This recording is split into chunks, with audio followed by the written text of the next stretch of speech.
Вечер встречи Алаас Ахтылана собрал в Доме дружбы на Литейном проспекте Санкт-Петербурга якутян, проживающих в северной столице.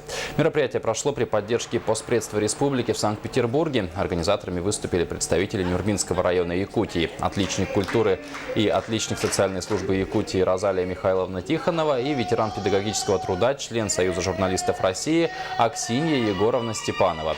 В ходе вечера собравшиеся услышали родные песни на якутском языке, посвященные ветеранам Великой Отечественной войны, работникам алмаздобывающей промышленности и посвященные молодежи. Также в вечере принял участие фольклорный театр-студия «Северное сияние» Герценовского университета. В завершении вечера дружбы всех собравшихся объединил хоровод «Осохой». Дорогие питерцы, мы приветствуем от имени нюрбинцев. Благодарим вас за прекрасный вечер дружбы.